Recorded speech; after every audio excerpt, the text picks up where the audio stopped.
over to our instructor and have a great class. I've started recording. Super. Hey, Beady friends. Welcome. It's me and Finn. I am Meredith Roddy from Beaded and Artistic Wire. And welcome. We are going to have a great class today. We are going to talk about all of the things that you should not do while you are working with wire wrapping wire. And similarly, we are going to be talking about all of the things that you should do when working with wire wrapping wire. Now, this is the third in a series of kind of more of an education, more of a broad scope rather than a project-based class that Beaded is doing for the Michaels Community Classroom.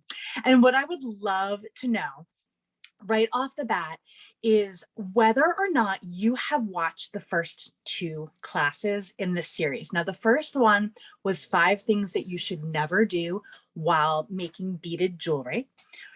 The second one was, I think we called it Get Wired, and it was all about beading or wire gauges 12 to 26 and what you should do with them. So just curious from a teaching perspective, who has and who has not watched those classes, because that will help me also. I want to make sure that I'm not too redundant, but so a couple of things to keep in mind. Usually Yvette is here to moderate the comments, and unfortunately she is traveling at a trade show today and she will not be able to be here for the comments. So I can see them scrolling by, and I'm pretty good about seeing a question, but if I haven't answered your question and it's been, maybe 30 to 60 seconds, please feel free to ask that question again in the chat. Now, this, of course, is for all of our viewers who are watching me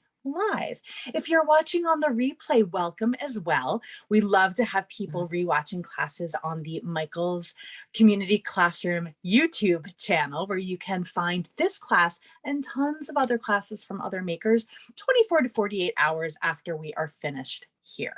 So it looks like we have some who have, some who haven't. If you have watched those 2 classes, awesome. Thank you very much. I hope that you found them so useful that you came back for more. But if you have not, after this class, and perhaps Kelly, who is here moderating, could find those 2 links on the Michaels YouTube channel and post them. If not, the first one is called 5 Things You Should Never Do While Making Beaded Jewelry, I think. Don't quote me on that. And the other one is called Get Wired.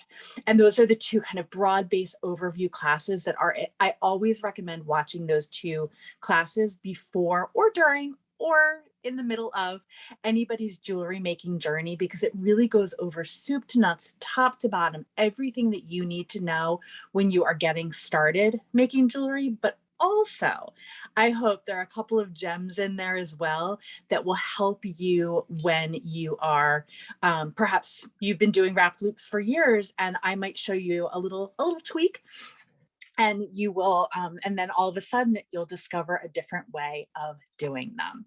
So again, today's class is going to be talking all about wire wrapping wire and the things that you should never do.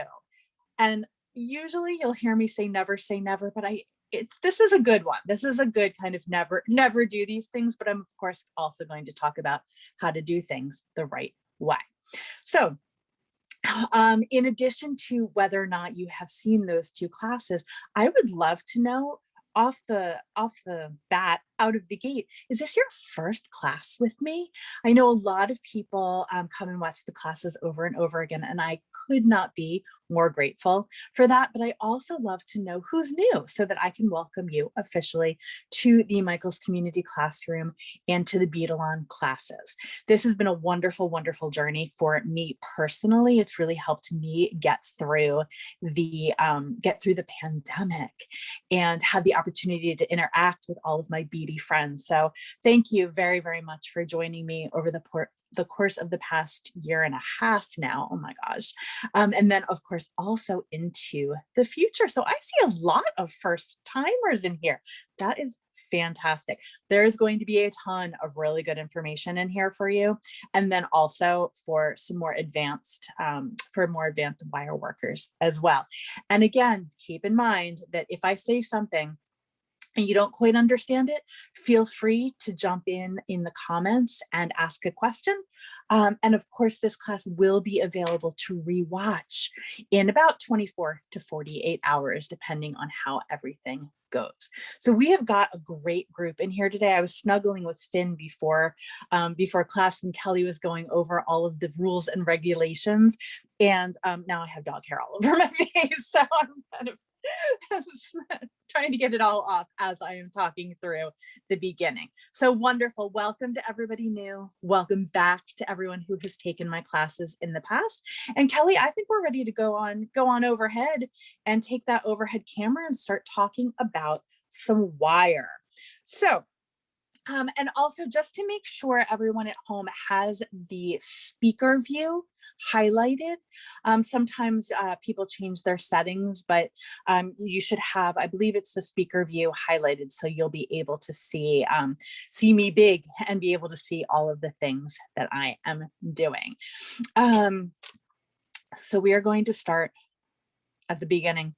We are going to talk about all of the different gauges of wire. The first, so I'm going to jump around a little bit. There was a handout that was sent with the class. And if you did not receive the handout, don't worry. It's not class instructions. It's really just a guideline for what I'm going to be talking about today. And in the comments, again, I'm going to try to make my comments or make my class fit what people are asking for. So one question is about my bead mat. I actually made this one by hand, and it fits right in my beading tray. Over the pandemic, I did a little sewing, but there is a smaller, I believe it is 6.5 by 6.5, but it might be a little bit bigger than that, bead mat that Beadalon has in Michael's stores. So you can very easily go to your local Michael's and buy the bead mats to use. This actually, the fabric shows up great on camera, but it is not the best mat to actually bead on. So a little insider tip in there. Okay, so I'm actually starting on number 2, which is one size does not fit all. Do not use one gauge or one temper of wire for all projects. Choose the best gauge and hardness for what you're making. Now, in those 2 sentences is everything that you need to know about working with wire. And I'm going to break it down. Number 2, I think, is where we're going to spend the most time, because it is very important to understand gauges and tempers of wire. Now, I mentioned in the beginning that that I had about a month ago done a class for Michael's talking all about wire gauges. And I explained 12 gauge to 26 gauge and everything in between. And you can see just right here the difference in this 12 gauge wire, which is the very thick wire, and the 26 gauge wire, which is the very thin wire. The bigger the number, the thinner the wire. Just to confuse you. that is the only explanation that I have for why the bigger the number, the thinner the wire, just to be confusing. So 26 gauge wire is going to be thinner than 12 gauge wire. And again, I'm just going to do a little review of a couple of the basics that we went over in last class, just to bring everybody up to speed. So the second thing after gauge is this word that I will throw about a lot, and it is temper. And the best way to explain temper and to illustrate temper is in the difference between German style wire and artistic wire.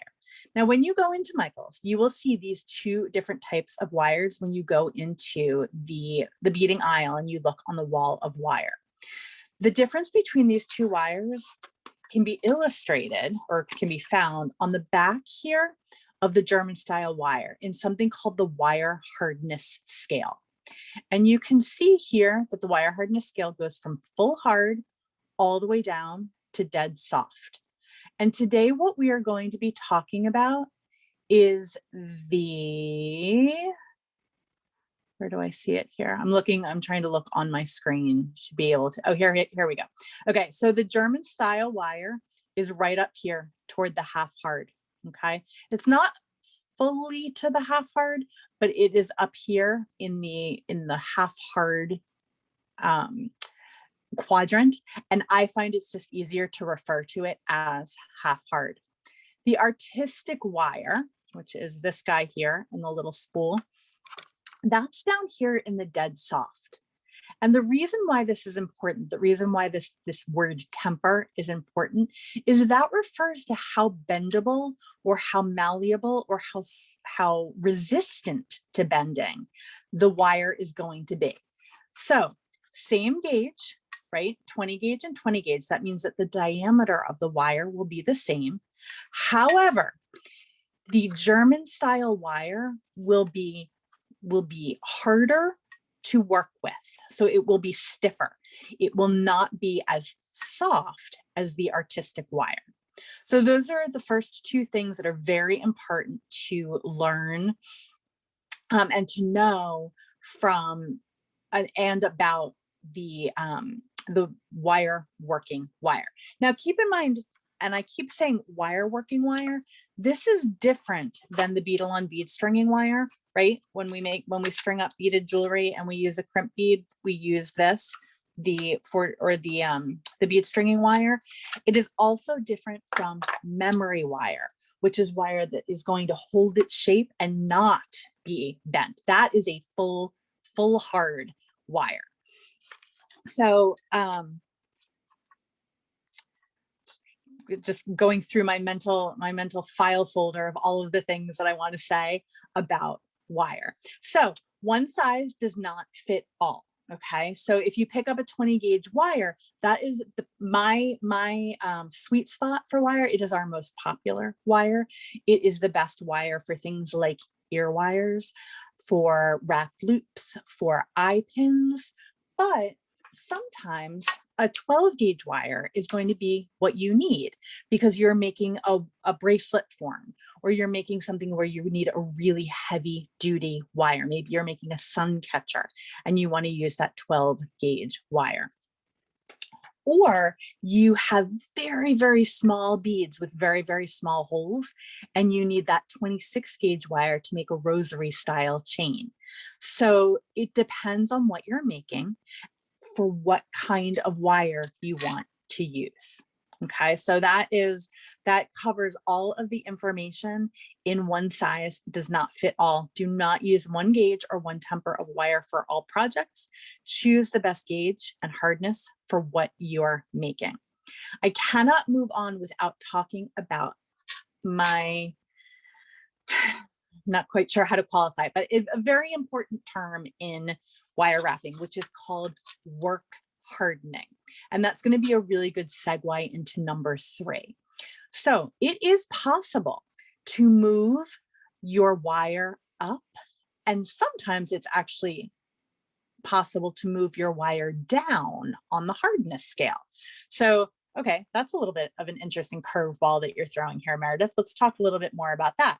So I can take a dead soft artistic wire and do something called work hardening.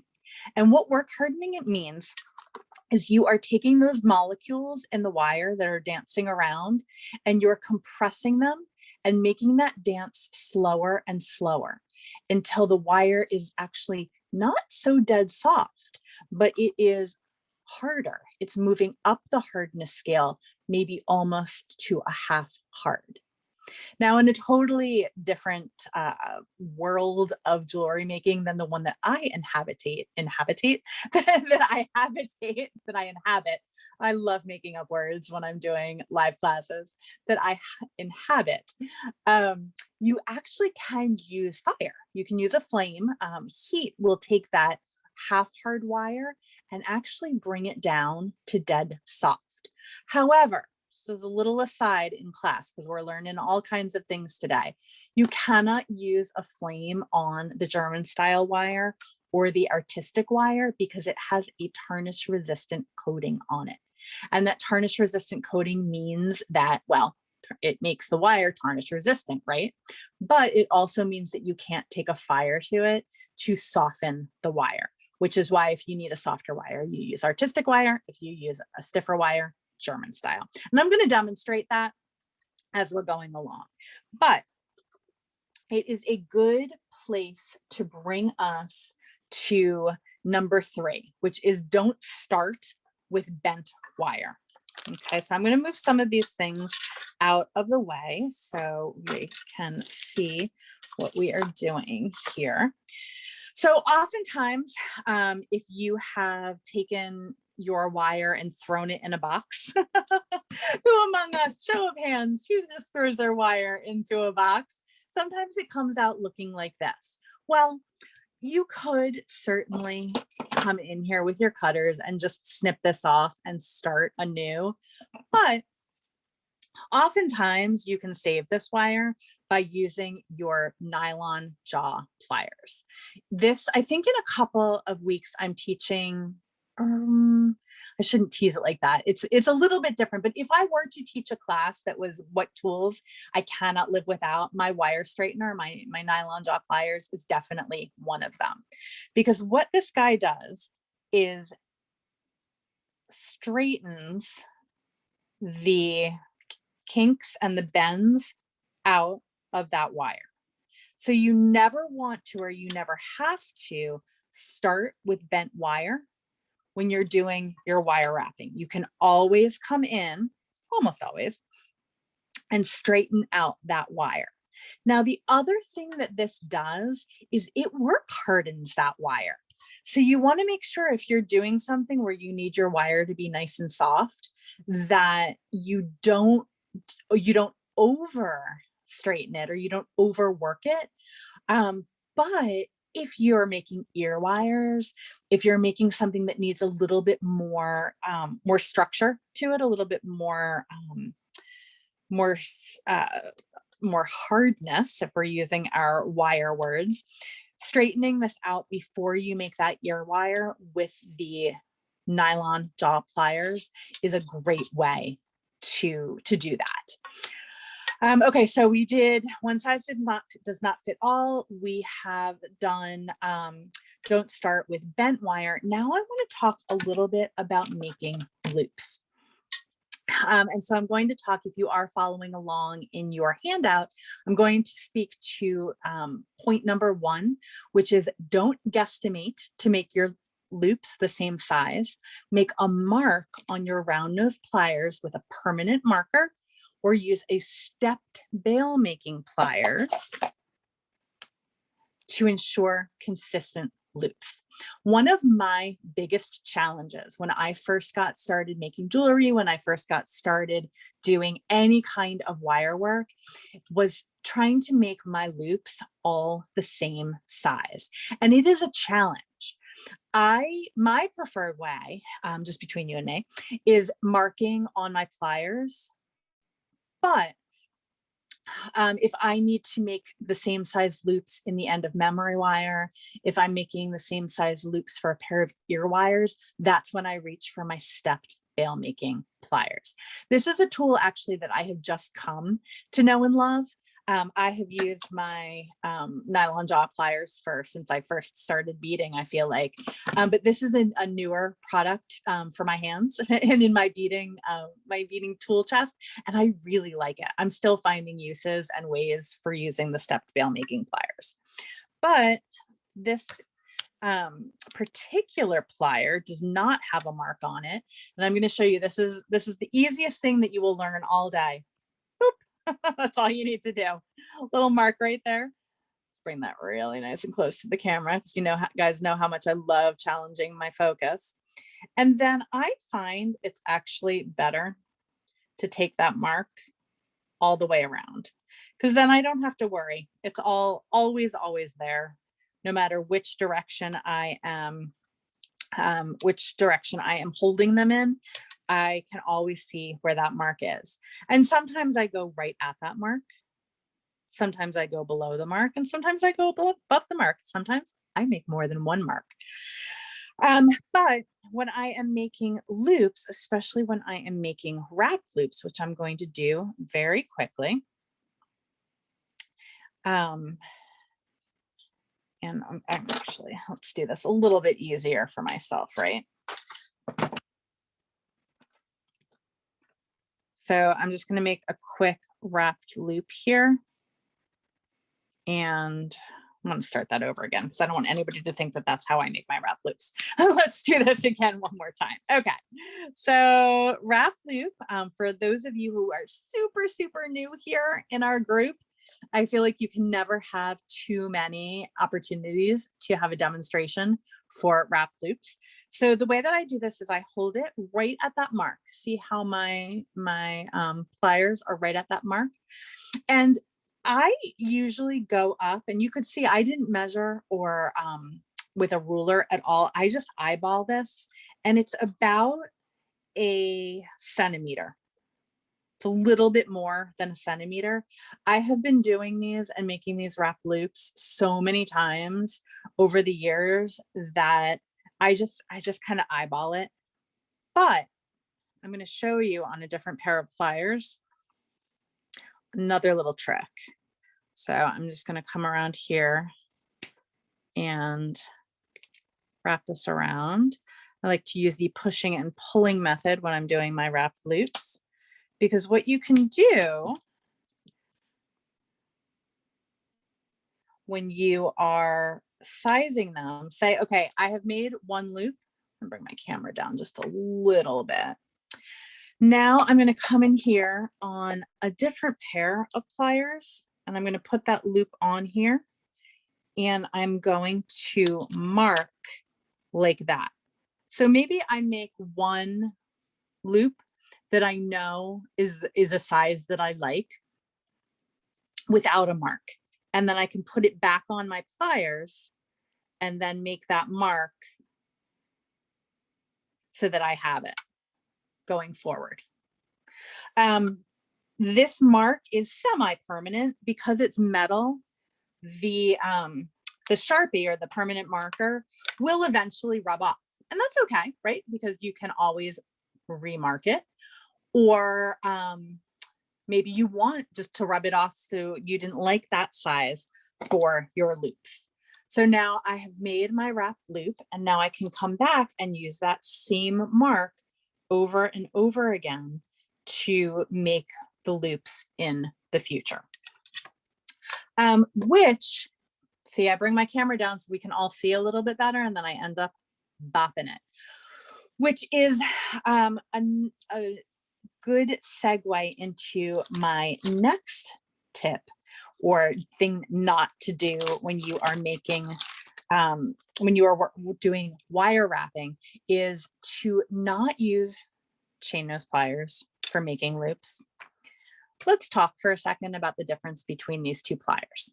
Okay, so here we have chain nose pliers on the right and round nose pliers on the left.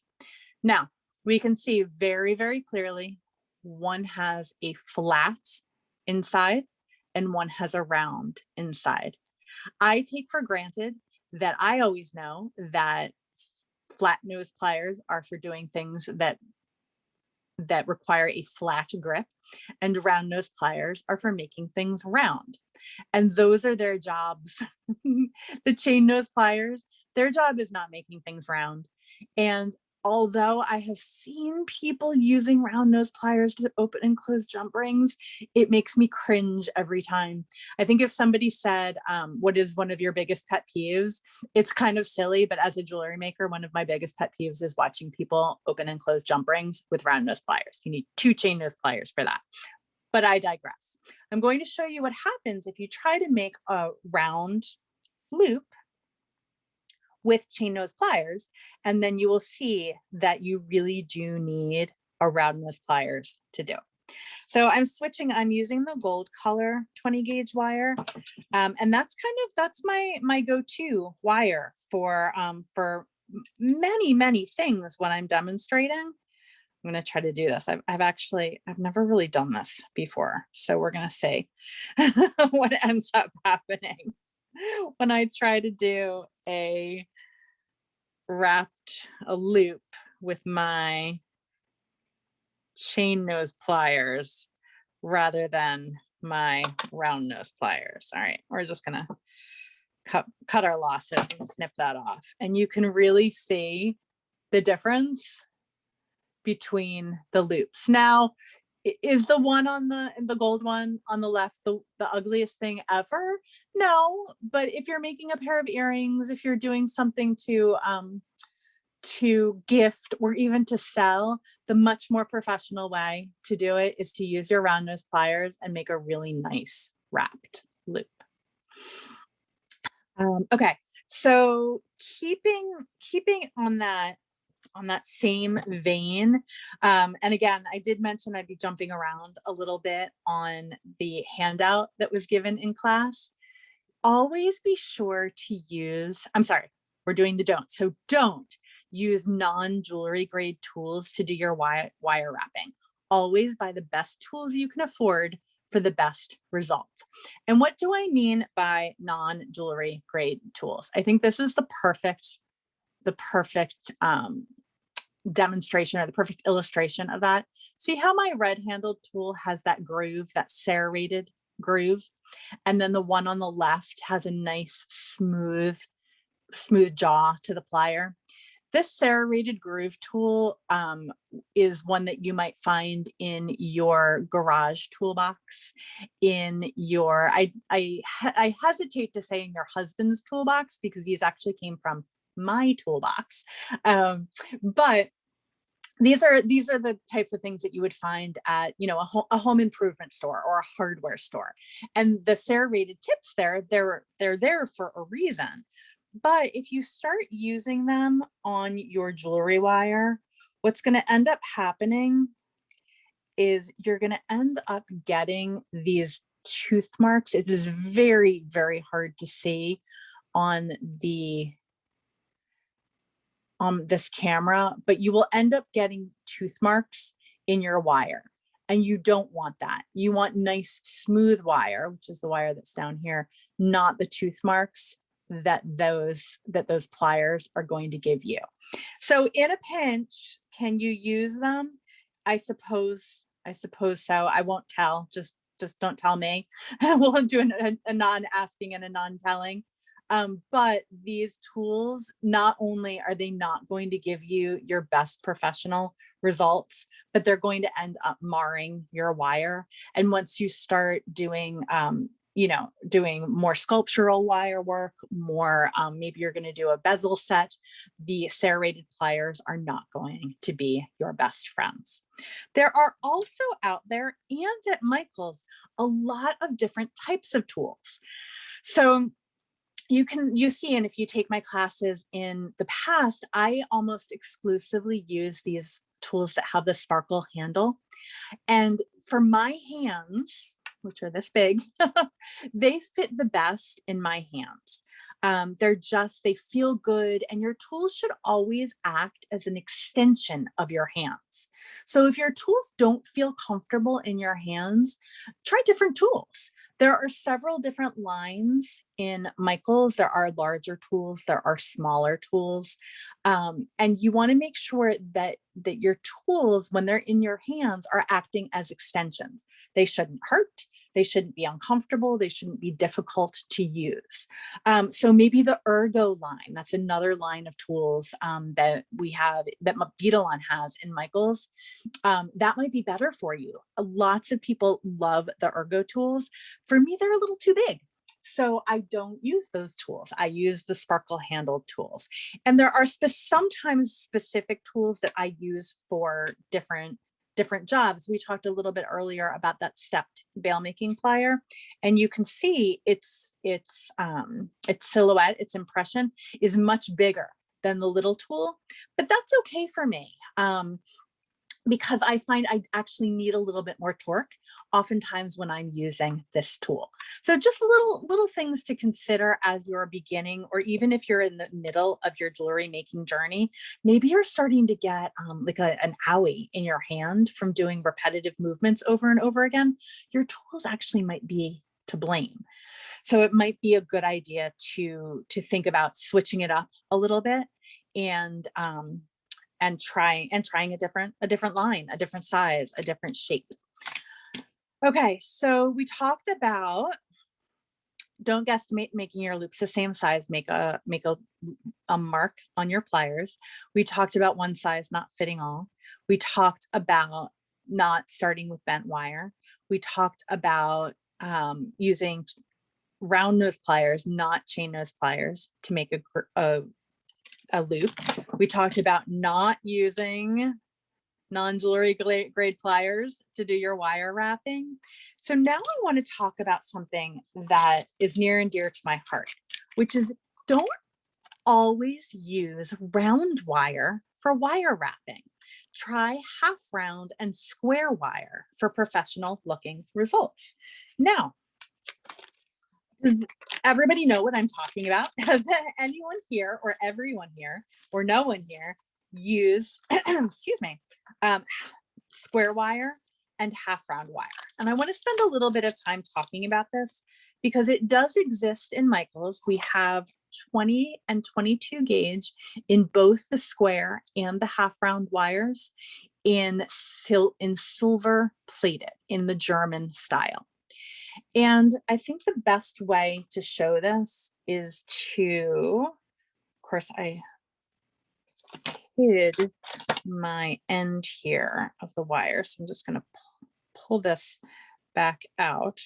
One of the things that I like to do is when I first take my wire out of the package is I snip one of the zip ties off, but I leave one on because when we were talking in the very beginning, I asked if people have a great big mess of wire. One of the ways to help alleviate that problem is to keep one of the zip ties on. It keeps the wire a little tidier. Okay, so let me see if I can do a really good illustration. And I think the best way to do this might be to actually bring the camera down to the bead mat rather than bring the wire up to the camera. So I have the inside wire is half round and the outside wire is round. I think that is a little bit too close, right? You guys agree that's a little bit too close? All right, let me try that a different way. I'm going to bring that up just a little bit. And the best way I have found, if to your eye it is difficult to tell if that wire is round or if it's half round, let me give you a little tip to figure that out. I'm going to do that when we talk about the square wire. So just so that you know what I'm saying, the half round wire is flat on one side and domed on the other side. And this wire is used for making bezels, making veils, and for doing wire wrapping like this. Now, this is a class that I taught, gosh, several weeks ago, maybe a couple of months ago now, where I took square wire and I used the half round wire to wrap around my, oh, that's really funny. So somehow this got backwards. Like, why are all of my wire wraps not in the right place? Because they're all on the outside. I don't know how that happened. But anyway, let's look on the inside where my wire wraps are actually tucked in nicely and in the right place. So you can see here how that wire is used in a practical application. It's a very professional, very fun, and for me, very challenging. I'll definitely admit to that. Let's see if I can find one that's a little bit neater. Yeah, I think this one's a little bit neater. Let's tuck talk to this one. And so to answer the question of how you can best tell what the wire is when you're using it is to take, oh, that's round wire. Now is the point in class that I have way too many wires open, but here we go. Okay, so I'm going to open my package of 22 gauge square wire. I just want to show how the half round and the square wire works together. Again, this is kind of a primer class, an explanation class, not necessarily a project doing class, but hopefully some of the information that I give will be really helpful for the classes that we have coming up that use many of these techniques. And sometimes it's good just to kind of have a class where we do some chit chat and learn about all of the different ways to use these materials. So I'm just I'm using that square wire, and it's pretty easy to tell the square wire. And I think when you put the round wire and the half round wire next to each other, it's pretty easy to tell the difference. But if you don't have the opportunity to put them against each other, what you can do is take your square wires, which you can always tell are square because when you line them up like this, they fit one against each other because they are square, right? And then what you can do is stop bumping the camera, Meredith. Let's pop this up a little bit. Is because one of the challenges that I have sometimes also is figuring out which is the side that is the round side, right? Because that's the side that you want to bend against your wire. And so what you can do is guess, right? We're going to guess and see if it's the right side. And then your wire will tell you. It will either look right or it won't. And then you'll know whether or not you are using the right side. All right, let's pay attention to what we're doing here, Meredith, so that we can actually wrap some wire together as opposed to just having it all fall. Okay, there we go. Sometimes even I forget to pay attention to what I am doing. All right, there we go. So you can see, if you're going to wrap this wire together, that because I'm working the flat sides against each other, everything is working out and lining up nicely. If this was round wire, it would not line up this nicely, and everything, sorry guys, I didn't realize I was so far out of frame. I was actually watching what I was doing. You can see how everything is nestled together. Everything is snug up tightly. That's how you know that the wire is square and that this wire is half round. Now I brought in I snuck in another tool here, and this is a bent chain nose plier. And if you are interested in a primer of tools, that's actually the next one that we have on the docket in September. I'm going to go over all of the different pliers, the chain nose pliers, the round nose pliers, the nippers. There are a bunch of different specialty tools as well that Michaels carries, and we're going to touch on each of those. So that will be the next kind of, Meredith talks a lot and demonstrates for an hour class, rather than Meredith makes a project for an hour class. And look for that sometime in the middle of September, I believe. But we're going to go over all of the different tools and all of their different uses.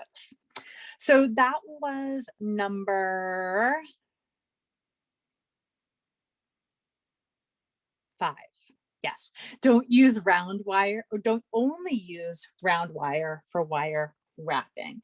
And just as a little example, I want to show a couple more things that I have made using the square and half round wire. So this is a pendant. This is actually you can find these in the strung beads section in the Michaels on the bead wall. And this is how I like to use the square and the half round wire the most.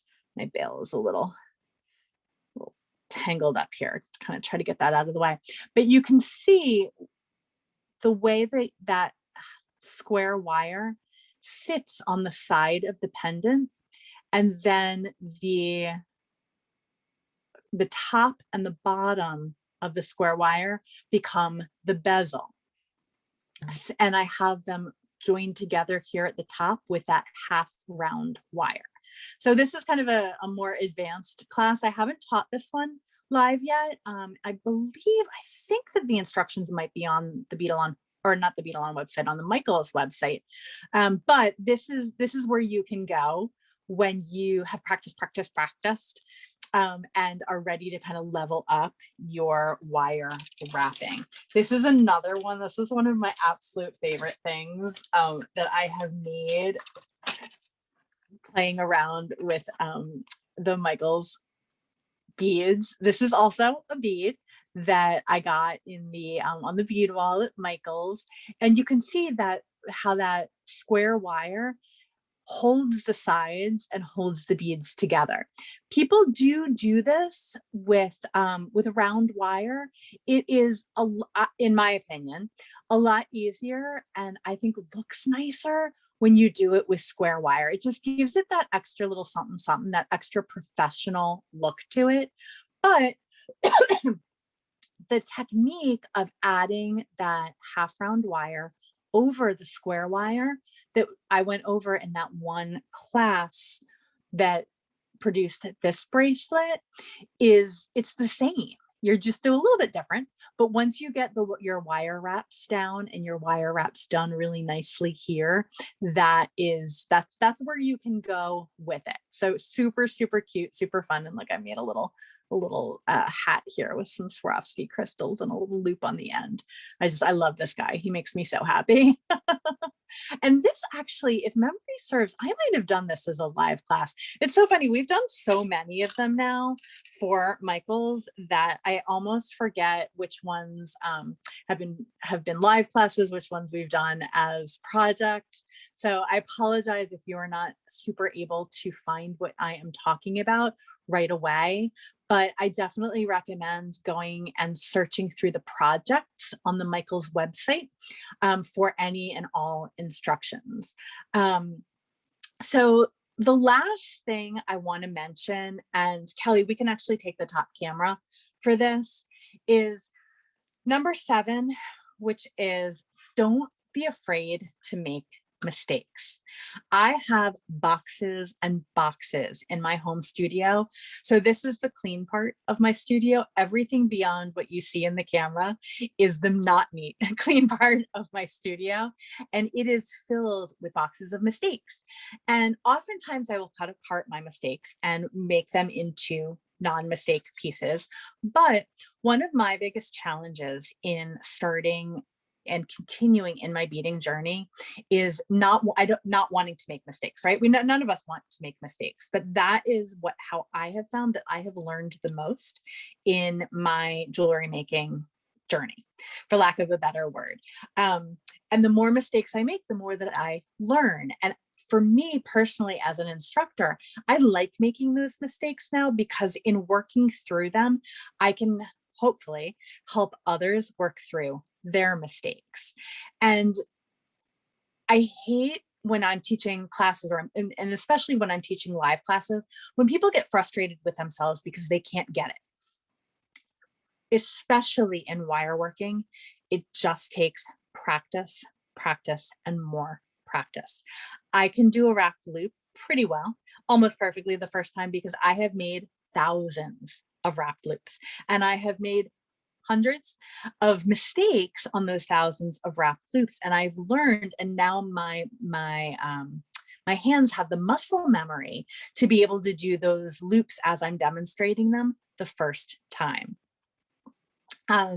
You need to give yourself grace. You need to give yourself permission to make mistakes, and understand that in moving through those mistakes, that's how you grow as a beader. That's how you grow as a jewelry maker. I love looking back on some of the first pieces that I've made and being like, oh my gosh, what was I thinking? I clearly was not using the right tool for the job. I clearly was not checking my loops against each other because they are all different sizes. I clearly didn't straighten my wire before I started doing this. I was clearly not cutting my mistakes out and just going ahead with them. Doing all of the things that I have said today that you should not do when you're making jewelry. But in practicing, and I have the luxury of teaching these wonderful classes for the Michaels Community Classroom, so that I have to keep practicing and make sure that when I do a wrap loop for the first time live in class, that I do it perfectly. Thank you all for the compliments on my necklace. I just found this. It's one of my favorite and most sparkly necklaces. So I appreciate you saying that. But yes, so that was a little bit of a shorter class today, but I think that I have gone over all of the things and answered all of the questions in the chat. Just a quick extra, kind of a little bit of an extra bonus. I didn't show using the stepped bail making plier. So why don't I show that really quickly with, let's see, I'm going to show it with, I think this is square wire. And again, sometimes it's tough for me too, to be able to look at it and know, okay, what kind of wire is this? And actually, in fact, it is round because I'm holding it up to what is obviously square wire, and I can tell that it's different. So what I want to show is the difference between making a loop here with my round nose pliers that I have my little mark on. And this is some nice 18 gauge German style wire. So it's nice and stiff. And I'm using my chain, or my bent chain nose pliers, just to bend this around and make a loop. And so you can see, very easy to make that wrap loop on the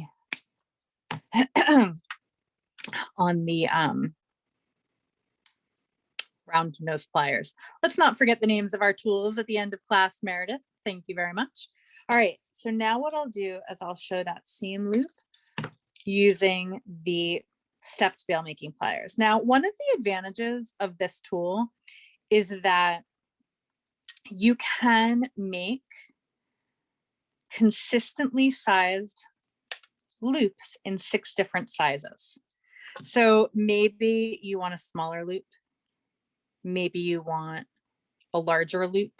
Whatever that loop is, it's going to be easier to maintain that consistency.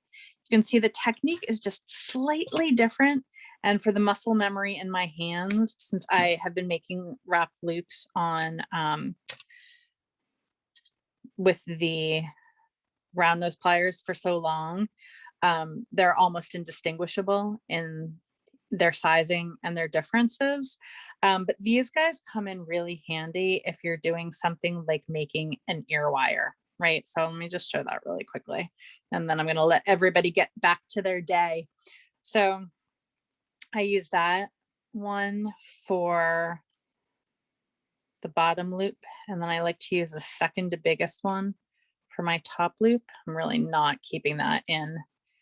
I find that sometimes you can see, sometimes I can see, sometimes we both can see. That's one of the times that only I could see. So I apologize for that. So this is one of the things that I really like using the stepped bail making pliers for, is making little ear wires. And that way I know that my loops and my bottom loops and my top loops will always be the same size, because even with that marking on the pliers, sometimes, you know, you slip a little bit here, you slip a little bit there, but this is going to give you this exact same size loop every time.